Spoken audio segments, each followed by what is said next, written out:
सुट्टीचा दिवस म्हणला की या दोघांचे कारनामे असे चालू असतात. दिनेश बाहेर गेलेला होता आणि येते वेळेस आईस्क्रीम घेऊन आलेला आहे. आईस्क्रीम आम्ही खायला घेतलेली आहे. गरमीचे दिवस स्टार्ट झालेले आहेत आणि काहीतरी गार खावंसं वाटतं. तर दिवसभर ही कामं करून करून मी थोडीशी थकलेली होती आणि असंच पडलेली होती. तर दोघांची वटवट चालूच होती कानामध्ये. म्हणजे थोडासा डोळाही लागू देईनात ना, थोडंसं रेस्ट घेऊ देईनात चालू असतं. मम्मी असं मम्मी तसं दिवसभर यांचं. तर असो, सुट्टीचा दिवस म्हणला की असंच असतं. आईस्क्रीम ही खायला घेतलेले आहे. तर इथं ही आईस्क्रीम आणलेली आहे. म्हणजे कवरमधनं जसं बाहेर काढलं ना तसं ती पटकन फुटली. म्हणजे आईस्क्रीमची चॉकोबार असते ना, वरून चॉकलेट असतं, आतमधून आईस्क्रीम असते, त्यामुळे ती खूप लवकर पगळली जाते, विरघळली जाते. आणि तसं तर या मुलांचं अन्न कसं असतं, सायकलवर ते अडकावून आणलं आणि ते आपटून त्या पॅकेटमध्येच फुटून गेलेले आहे. तर आम्ही प्लेटात घेऊन चमच्यानं खाल्लं, त्याला जमलंच नाही, ते खाता आलंच नाही. जसं पॅकेट खोलं तसं फुटून गेलेलं होतं. तर असं आईस्क्रीम वगैरे खाऊन झाली, वरती आलेलो आहोत. म्हणजे जसं मी तुम्हाला म्हणलेलं आहे अगोदरच्या व्हिडिओमध्ये, थोडंसं मी फिरायला वरती येते, इव्हनिंगच्या वेळेत आलेले आहे. आणि स्वेटर मी वरती घातले. आज खूप सारे कपडे धुलेले होते, स्वेटर, पायपुसण्या सगळ्या काढून घेतल्या. आणि हे जे वाळका आहेत कट करून आम्ही वरती आणून ठेवलेले आहेत. तर हे पण छान फूट झालेत, म्हणजे मऊसूत होतात 1-2-3 दिवसामध्ये. जसं पालथे घालून ठेवायचे कट करून. बिया वेगळ्या केलेल्या होत्या मी, तर इथंच खायला घेतले. ते दोघं खूप छान लागतात. हे दोघंही घेतलेत आणि वातावरणाचा एन्जॉय घेत आहोत आम्ही. खूप छान वाटत आहे यावेळेत. आणि थोडंसं चालणं, योगा करणं अशा वातावरणामध्ये ठीकही असतं, त्यामुळेच वरती आलेली आहे. नंतर स्वयंपाक पाणी, आपली घरकामं हे तर असणारच आहेत, ही धावपळ असणारच आहे. नंतर साफसफाईच्या कामाला मी सुरुवात केलेली आहे.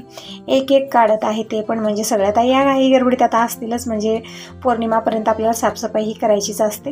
आणि ताई म्हणत होत्या, ताई साफसफाई ही, स्वयंपाक ही, नंतर तू सगळं कशा ॲडजस्ट करतेस? तर हो ताई, जसं करत गेलं तसं होत जातं. एक काम मागं पुढं होतं, तरी पण ॲडजस्ट होतं. एक वेळा आपण काढलो ना, काढण्याच्या अगोदर आपण खूप विचार करतो की बाबा होणार नाही, इतकं कसं जमणार, ते करू काही करू, खूप विचार करतो. पण एक वेळा सुरुवात केलो ना, सगळी कामं आपली होऊन जातात. तर असो, कालचा दिवस असा गेला. हा दुसरा दिवस आहे. म्हणजे दिनेशला सुट्टीच आहे 2-3 दिवस, म्हणजे गॅप आहेत 2-3 दिवस आतमध्ये. जसं एक्झाम चालू आहे दिनेशची, त्यामुळे 2-3 दिवसाच्या नंतर एक पेपर आहे, मग त्या दिवशी जात असतो. काल रविवार सुट्टी होती, आज पण सुट्टीच आहे दिनेशला. तर काल रात्रीच आम्ही बेटर बनवून ठेवलेला आहे. थोडासा खाण्याचा सोडा टाकून ठेवला. म्हणजे यामध्ये मी काय टाकलेलं आहे मेजरमेंटसहित मी शेअर करत असते. म्हणजे ॲप्याचं बेटर मी बनवलेलं आहे. आणि यामध्ये मीठ वगैरे मी टाकलेलं नाही. तर मेजरमेंट सांगेन तर 3 गिलास तांदळासाठी 1 गिलास उडीद डाळ, नंतर वाटीभर पोहे मी यामध्ये टाकले. आणि चमच्यावर मेथी दाणा, सगळं 8 तास भिजत ठेवायचं आहे. स्वच्छ धुवून मिक्सरला मी बारीक वाटून घेतला आणि रात्रभर झाकून ठेवलेलं आहे. बघू शकता व्यवस्थित हे बेटर फुललेलं आहे. याचे आपे बनवा, डोसे बनवा, इडली बनवा, परफेक्टच बनणार आहे. तर आता मी टाकलेली चवीपुरतं मीठ आणि छान मिक्स केलं. दिनेशला इकडं मी चटणी करायला दिलेली आहे. चटणीमध्ये काय टाकलं, म्हणजे जेव्हाही मी ताज्या नारळाची चटणी बनवते, शेअर करते. तर ओलं खोबरं आहे वाटीवर, नंतर अर्धी वाटी शेंगदाणे भाजून दिलेत आणि 3-4 हिरव्या मिरच्या भाजून टाकायच्या आहेत. 10-12 पाकळ्या लसूण, 1 तुकडा आलं टाकलेलं आहे, कोथिंबीर, चवीपुरतं मीठ, फक्त इतकंच टाकलेलं आहे. थोडंसं डाळवं पण टाकलेलं आहे. तर दिनेशनं ते बारीक वाटून दिलेलं आहे. म्हणजे एकदम पेस्ट बनवायची आहे. थोडंसं पाणी टाकून मी ते चटणी तयार केली. आता फक्त चटणीला तडका द्यायचा आहे. तर इकडं मी ही फोडणी तयार करत आहे. म्हणजे या छोट्या पॅनमध्ये 4 चमचे तेल घेतलं, मोहरी आणि जिरं टाकलेलं आहे, सुक्या लाल मिरच्या टाकत आहे. म्हणजे तडका छान, म्हणजे या चटणीला जे टेस्ट येतो ना यानं खूप छान येतो. हिंग पण टाकू शकता, हिंग नाही आहे म्हणजे आहे, भेटत नाही आता कुठं आहे काय नाही, त्यामुळे शोध काही केली नाही. जे आहे तेच मी टाकलेलं आहे. बघू शकता टेस्ट एकदम मस्त अशी चटणी म्हणून तयार आहे. ताज्या नारळाची मस्त कॉम्बिनेशन आहे. ताज्या नारळाची चटणी आपी किंवा डोसे, इडली काही बनवा, या चटणीसोबत खूप टेस्टी लागतं. चटणी म्हणून तयार झालेली आहे. तर पटकन मी आपे बनवून घेते. तर आपे मेकर घेतलेला आहे, तेल लावलेलं आहे आणि यामध्ये थोडंसं हे बेटर मी फिल करत आहे. अशा प्रकारे तुम्ही म्हणत होता की हे जी पॅन आहे थोडंसं गरम करून तू टाकत जात आहे, छान व्यवस्थित फुलले जातात. तर हो, तसं पण मी करत आहे. म्हणजे आता फर्स्टचं आहे त्यामुळे तसंच टाकलं. आता नंतर जेव्हा मी काढेन त्यावेळी थोडंसं गरम करून मी घेणार आहे. म्हणजे सवय असते ना, एक वेळा म्हणजे नंतर लक्षात आलं की ताई मला सांगत होत्या की हे गरम करून टाका, म्हणजे व्यवस्थित ते फुलले जातात.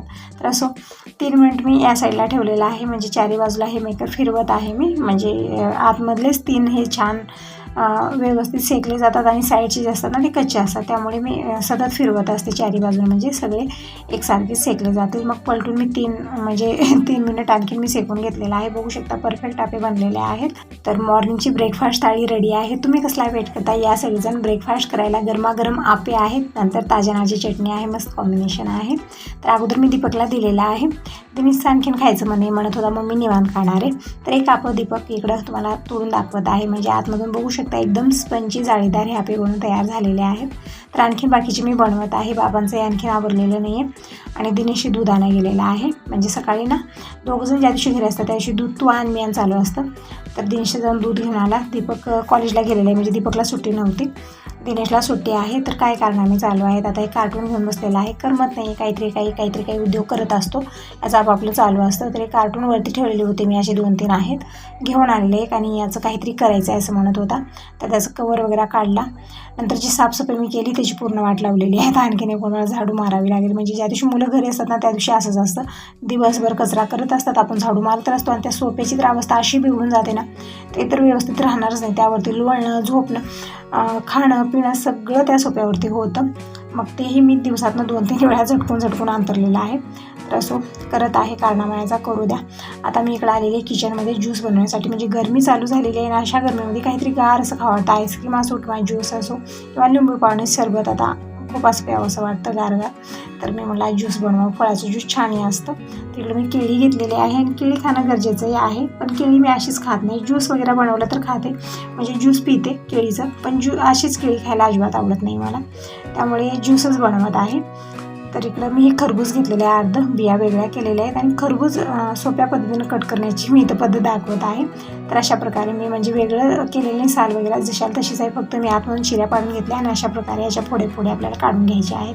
एकदम कमी वेळामध्ये सोप्या पद्धतीनं याच्या फोडी बनतात बिनसालीच्या. म्हणजे आपल्याला ज्यूससाठी कसं असतं, जे आतमधलंच हिस्सा आहे ना तितकंच आपल्याला लागणार आहे. तर अशा प्रकारे मी मिक्सरच्या मोठ्या भांड्यामध्ये घातलेला आहे. नंतर यामध्ये मी 2 केळी टाकणार आहे. आणखीन फळं असले ना आपल्याकडे आवडीप्रमाणे ते पण टाकू शकता यामध्ये. एकदम छान आणि आपल्या शरीरासाठी खूप छान असतं हे ज्यूस. म्हणजे केळी खाणं हे गरजेचं आहे. पण केळी अशीच, आता माझ्यासारख्या खूप साऱ्या त्या असतील की केळी खाऊशी वाटत नाही खूप जणांना, जसं मला आहे. घरात सगळेजण खातात, फक्त मलाच केळी खायला आवडत नाही, पण ज्यूस पित असते, म्हणून मी ज्यूस बनवत आहे. इकडे अशा प्रकारे मी पूर्ण अर्ध खरबुजामध्ये टाकलेला आहे. आता 2 केळी टाकूया. आणि केळी नाही आवडत असली ना चिकू पण टाकू शकता, पण मी तर केळी टाकलेली आहे. तर केळी सोलून घेतली आणि अशा प्रकारे मी तुकडे बनवून टाकत आहे. आणि केळी पण अशी आहे ना खूप पिकलेली दिसत आहे, म्हणजे 1-2-3 दिवस ठेवून खायसारखी नाही आहे. आणि दीपक दिनेश हे 3 जणी केळी खातात, बाबा केळी खात नाहीत. खूप पथ असतं बाबांना, बटाटा खात नाहीत, केळी खात नाहीत, वांगं खात नाहीत, खूप काही गोष्टी बाबा खात नाहीत. तसं इकडं 2 केळी मी अशा प्रकारे तुकडे बनवून टाकलेले आहेत. आता टाकूया ग्लासवर दूध. तर इथं मी ग्लासवर दूध घेतलं आणि 3 चमचे मी साखर टाकणार आहे. नंतर आईस, इथं आईसचे 2-3 तुकडे टाकलेले आहेत, म्हणजे छान गारगार हे ज्यूस बनवून तयार होईल. तर इकडं फक्त 2-3 म्हणजे साखर आवडीप्रमाणे टाकू शकता. मी 2-3 चमचे टाकलेले, म्हणजे छान गोडी येते याला. असंच बनवलं तरी पण चालतं, कारण केळीमध्ये जे आहे ना गोडीपणा खूपच आहे या, म्हणून फक्त छोट्या चमच्याने 2-3 चमचे मी टाकलेला आहे. आणि ऊन खूप भयानक आहे, यावेळीमध्ये खूप गरमी होत आहे. तर आता गरमीचे दिवस स्टार्ट झालेले आहेत आणि आता उन्हाळी कामंही करायला मी सुरुवात करणार आहे. तुम्ही म्हणतही होता की ताई आता उन्हाळी कामं करायला सुरुवात करणार, पापड वगैरे बनव. तर हो, बनवणार आहे, पूर्णपणे सेल पण करणार आहे. म्हणजे खारुडी, कुरुडी, ज्वारीची पापडं, तांदळाची पापडं आणि बटाटा चिप्स हे सगळं मी बनवत असते वर्षाला. तर आमदाही मी लवकरच सुरुवात करणार आहे, कारण नंतर ना वारकावर खूप सुटतं, त्यामुळे जमणार नाही. तर थोडंसं लवकरच मी सुरुवात करणार आहे. तर असं इकडे ज्यूस बनवून तयार झालेला आहे. तर दीपक आणखीन कॉलेजहून आलेला नाही आहे. मी आणि दिनेशने घेतला, आणि जे बाकीचं ज्यूस आहे तसं उचलून मी फ्रीजमध्ये ठेवलेलं आहे, दीपक आल्यानंतर घेईल. दिनेशलाही दिलेलं आहे. काय चालू आहे दिनेशचं, कार्टून घेऊन बसलेला होता, घरभर कचरा केला, नंतर मी झाडू मारली, आता बसलेला इकडं कम्प्युटर ऑन करून. म्हणजे ते काहीतरी करायचं होतं पण जमलं नाही, हे नाही मम्मी ते नाही मम्मी, ते आणावं लागतं हे आणावं लागतं चालू होतं याचं. म्हणलं राहू दे, सगळंच ते कार्टून वरती ठेवून आलेलं आहे, आणि आता कम्प्युटर ऑन करून बसलेलं आहे. तर ज्यूस दिलेला आहे दिनेशला प्यायला, मी पण घेतलेला आहे. तर तुम्हीही या ज्यूस प्यायला, गरमी खूप आहे. तर ज्यूस पिऊन झालं. आणखीन दुपारचं जेवण आमचं झालेलं नाही आहे.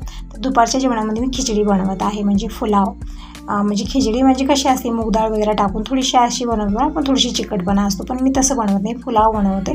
आणि खडे मसाले पण टाकणार आहे. तर इकडे तांदूळ मी भिजत ठेवलेले आहेत, म्हणजे बासमती तांदूळ आहेत माझ्याकडे, ते भिजत ठेवलेले आहेत, मस्त पुलाव बनतो. नंतर भाज्या सगळ्या इकडं बारीक कट करून घेतलेल्या आहेत, म्हणजे दिनेशनी सगळी तयारी करून दिलेली आहे. काय काय यामध्ये बिनीस आहे, बटाटा आहे, कांदा आहे, कोथिंबीर आहे, हिरवी मिरची आहे, सगळं बारीक कट करून घेतल्यानंतर एक टमॅटो पण आहे. आणि इकडं आलं आणि लसूण याची पेस्ट पण बनवत आहे. गॅसवरती मी कुकर ठेवलेला आहे, त्यामध्ये 2 चमचे तेल घेतलेलं आहे. तेल जोपर्यंत गरम होत आहे तोपर्यंत मी इकडं अद्रक लसणाची पेस्ट बनवून घेते आणि ते बनवता मी दिनेशला दिली, कारण आता त्यामध्ये वेळ लागणार होता आणि इकडे तेल पण गरम झालेलं आहे. तर दिनेश बसलेला इथंच कानात बोलत, तर म्हटलं हे इतकं करून दे. तिकडं जिरा आणि मोहरी छान चटकल्यानंतर खडे मसाले टाकले. खडे मसाल्यामध्ये काय काय टाकलं, 2-4 लवंग आहेत, 1 तेजपत्ता आहे आणि 3-4 सुक्या लाल मिरच्या आहेत. खूप छान टेस्ट येतो अशा प्रकारे पुलाव. तर खडे मसाले छान चटकल्यानंतर मी यामध्ये टाकलेत हिरव्या मिरच्या. या मिरच्या अशा आहेत ना, अजिबात तिखटपणा नाही आहे. म्हणजे इकडं मी दिनेशला म्हणत आहे की कुठंतरी शोधून तिखट मिरच्या म्हणजे कमी टाकाव्या लागतात. या मिरच्या खूप साऱ्या टाकाव्या लागतात आणि याचं तिखटपणा तर अजिबातच येत नाही. एकदम चवीच्या शेंगासारख्या मिरच्या आहेत. असं मिरच्या टाकून मी परतून घेतलं. कांदा टाकलेला आहे. हलकासा कांदा मऊ झालेला आहे. नंतर मी यामध्ये बिनीस आणि बटाटा टाकलेला आहे. परतून घेऊन नंतर मी कोथिंबीर टाकलेली आहे. आता टाकूया सुके मसाले. सुक्या मसाल्यामध्ये मी अर्धा चमचा हळदी पावडर टाकलेली आहे आणि 1 चमचा धना पावडर आणि 1 छोटा चमचा मी लाल मिरची पावडर टाकलेली आहे. कारण ही जी हिरव्या मिरच्या टाकल्या त्याचा काहीच उपयोग नाही, तिखटपणा येणारच नाही आहे, फक्त दिसण्यासाठी आहेत. तर थोडीशी लाल मिरची पावडर टाकली आणि शेवटला मी टोमॅटो टाकलेले आहेत. तोपर्यंत दिनेशकडे तांदूळ म्हणजे तांदूळ स्वच्छ धुवून मी पाण्यात टाकूनच ठेवलेले होते, फक्त पाणी काढून दिलेलं आहे. फोडणी तयार झालेली आहे. यामध्ये टाकूया हे तांदूळ आणि थोडा वेळ आपल्याला कमी गॅसवरती परतून घ्यायचा आहे. म्हणजे पुलाव एकदम छान आणि तांदूळ भिजत ठेवून आपण खूप छान मस्त असा पुलाव बनवून तयार होतो. म्हणजे एकदम मोकळा सकाळी मऊसूत तर खूप छान बनतो. तर तांदूळ टाकून मी थोडा वेळ परतून घेतलेला आहे. आता टाकूया यामध्ये पाणी. तर इकडे तांदळाच्या डबल पाणी टाकलेले, म्हणजे 1 गिलास तांदूळ आहे तर 1.5 गिलास पाणी टाकायचं आहे. आणि इकडे काय कारनामा चाललेला आहे यांचा, तर बेडरूममधला सगळा मी पसारा काढलेला आहे. डिक्कीमध्ये जे जे कपडे होते सगळे बाहेर काढलेले आहेत. बघू शकता पूर्ण पलंगाखालची जी डिक्की आहेत ना पूर्ण रिकाम्या केलेल्या आहेत. कारण यामध्ये जी कुठले कपडे होते हे सगळे, तर हे कपडे जे लहानपणचे दीपक दिनीचे कपडे ते मी जपून ठेवलेले होते, जे येत नाहीत ते ठेवलेले होते. मग किती दिवस ठेवून आज सगळेच काढलेले आहेत. म्हणजे काही उपयोगामध्ये तर येणार नाही ते, म्हणजे घालायला तर येणार नाही, ते येतच नाही त्यांना हे कपडे. त्यामुळे ते किती दिवस ठेवायचे सगळेच काढलेले आहेत. आणि तिकडे पुलाव पण बनवून तयार झालेले आहे, जसं सगळेजण येतील जेवायला वाढणार आहे. तर हे सगळे कपडे काढले. दिवसभरात हीच कामं झाली. डिक्की पूर्ण रिकामी केली, स्वच्छ पुसून घेतली आणि जे कपडे पाहिजे तेच मी त्या डिक्कीत ठेवलेले. नंतर अंथरुणं पांघरुणं हे ठेवलेले आहेत आणि बेडरूम पूर्ण झाडून घेतलं. आणि इकडे काय करत आहे तर डाळ आणखीन एक वेळा थळसून घेते. 1-2 साला आलेल्या होत्या. मी तुरीची डाळ कशा पद्धतीने बनवली पूर्णपणे शेअर केली अगोदरच्या व्हिडिओमध्ये, पण यामध्ये 1-2 साला आलेल्या होत्या म्हणून उन्हाला टाकलं दिवसभर आणि आता एक वेळा मी गिरणीतनं बाहेर काढलेला आहे. तर डाळ नंतर फटकणारी उचलून ठेवली. तर असो हा दुसरा दिवस आहे. सकाळपासून मी कशाला सुरुवात केली, म्हणजे जसं स्वयंपाक झाला आणि आज दिनेशला कॉलेज आहे, तो कॉलेजला गेलेला आहे आणि दीपकला सुट्टी आहे. तर ज्या दिवशी दीपकला सुट्टी असते त्या दिवशी दिनेशला कॉलेज असते, ज्या दिवशी दिनेशला कॉलेज आहे त्या दिवशी दीपकला सुट्टी असते. तर असं आहे. तर असो आता मी काय करत आहे, तर इकडे हे सगळा पसारा मी काढत आहे. म्हणजे काल बेडरूमचा आवरलेला आहे पूर्णपणे. जी डिक्की वगैरे होती ती सगळी साफ केली, कपडे जे लागतात ते ठेवले. काल दिवसभरात ही कामं झाली. डाळ वगैरे मी थळसून ठेवलेले, फक्त फटकायचं राहिलेलं आहे. पण आज मी हे जे किचनच्या खालचा जे कप्पा आहे हे कप्पा मी काढत आहे. म्हणजे यामध्ये मी मोठे मोठे डबे ठेवलेले आहेत. जे मसाले वगैरे असतात ना खूप जास्त प्रमाणात ते या डब्यात भरून मी इथं ठेवले आहेत आणि जे थोडेफार लागतात मी छोट्या डब्यात काढून इकडे आलमारी ठेवलेले आहे, जे दररोज लागतात. तर सगळे डबे मी काढलेले आहेत. पूर्ण साफसूफ करून स्वच्छ करून सगळे डबे मी परत लावणार आहे. म्हणजे साफसफाईची कामं आपली सुरू झालेली आहेत, पण जसा वेळ भेटत गेला एक एक एक मी आवरत आहे. कारण एकत्र सगळं काढलं तर होणार नाही आपल्याला, तर एक एक करून मी अशा प्रकारे काढत आहे. तर बघू शकता इकडे असे मोठे मोठे डबे आहेत. जास्त प्रमाणात जे मसाला आहे, डाळी आहेत, तुळे आहेत, सगळे मी इथं ठेवले. धना पावडर आहे, हे अर्धा डबा आहे. म्हणजे धने मी 1 किलो आणून व्यवस्थित भाजून मिक्सरला वाटून ठेवलेला आहे. म्हणजे एकत्र खूप सारा धना पावडर मी बनवलेला आहे, कारण आपल्याला लागतच असतं बरोबर. आणि जे आपण मार्केटमधून आणतो ना पॅकेटामध्ये खूप थोडं प्रमाणात येतात, जास्त दिवस जाते नाही ते. त्यामुळे मी अशा प्रकारे खूप सारे धने आणून मी हे करून ठेवलेले, भाजून व्यवस्थित वाटून ठेवलेलं आहे. एकदम मार्केटसारखा धना पावडर होतो. पूर्ण डबे बाहेर काढलेले आहेत. दीपकडे काय खायला घेतलेलं आहे तर बिस्किट घेतलेलं आहे. आज पूर्ण डबा रिकामा झालेला आहे. बनवून मी फक्त 4 दिवस झालं, पण मुलं येता जाता खातात. खूप छान लागतात ते बिस्किट, नक्की बनवा. आणि दीपक म्हणत आहे मम्मी आणखीन आपण बनवूया, बिस्किट खूप छान लागत आहेत. तर हो खूप छान लागतात. आणि सगळ्यात महत्त्वाचं मुलं बाहेरचं जे अन्न खातात ना ते खाणं बंद होतं. जे घरी आपण बनवलेलं आहे तेच खातो. बाहेरचं खाणं अजिबात चांगलं नाही आहे. तेलकट म्हणजे तेल कुदीचंही राहतं, त्या तेलात तळून ठेवलेलं असतं ते. त्यामुळे घरच्या घरी काहीतरी असं बनवून ठेवलं तर मुलं खात असतात. तर हे सगळे सीड्स मी काढलेले आहेत बाहेर, म्हणजे जे आतमध्ये मी अंतरलेले होते ब्लू कलरचे. तर तुराळा खूप येत नाही आता, म्हणजे पॅक झालेलं आहे सगळं, पण चिकटपणा येतो थोडासा खूप दिवस झाल्यानंतर. तर सगळं काढून मी इकडं हे घेतलेलं आहे, मी डिटर्जंट घेतलेलं आहे. दुसरेही केमिकल आपण घेऊ शकता, भांडी क्लिनर घेऊ शकता, पण मी तर फक्त डिटर्जंट घेतलं कारण चिकटपणा खूप होता यावरती. आणि लावून लावून मी घासत आहे आणि स्वच्छ धुवून घेणार आहे. तर आणखीन पुढची साफसफाई मी कशी केली नेक्स्ट व्हिडिओमध्ये नक्की बघा. आता या व्हिडिओला इथंच एंड करते. व्हिडिओ आवडला तर लाईक करा, सबस्क्राईब करा, कमेंट करून नक्की सांगा. Bye bye, take care.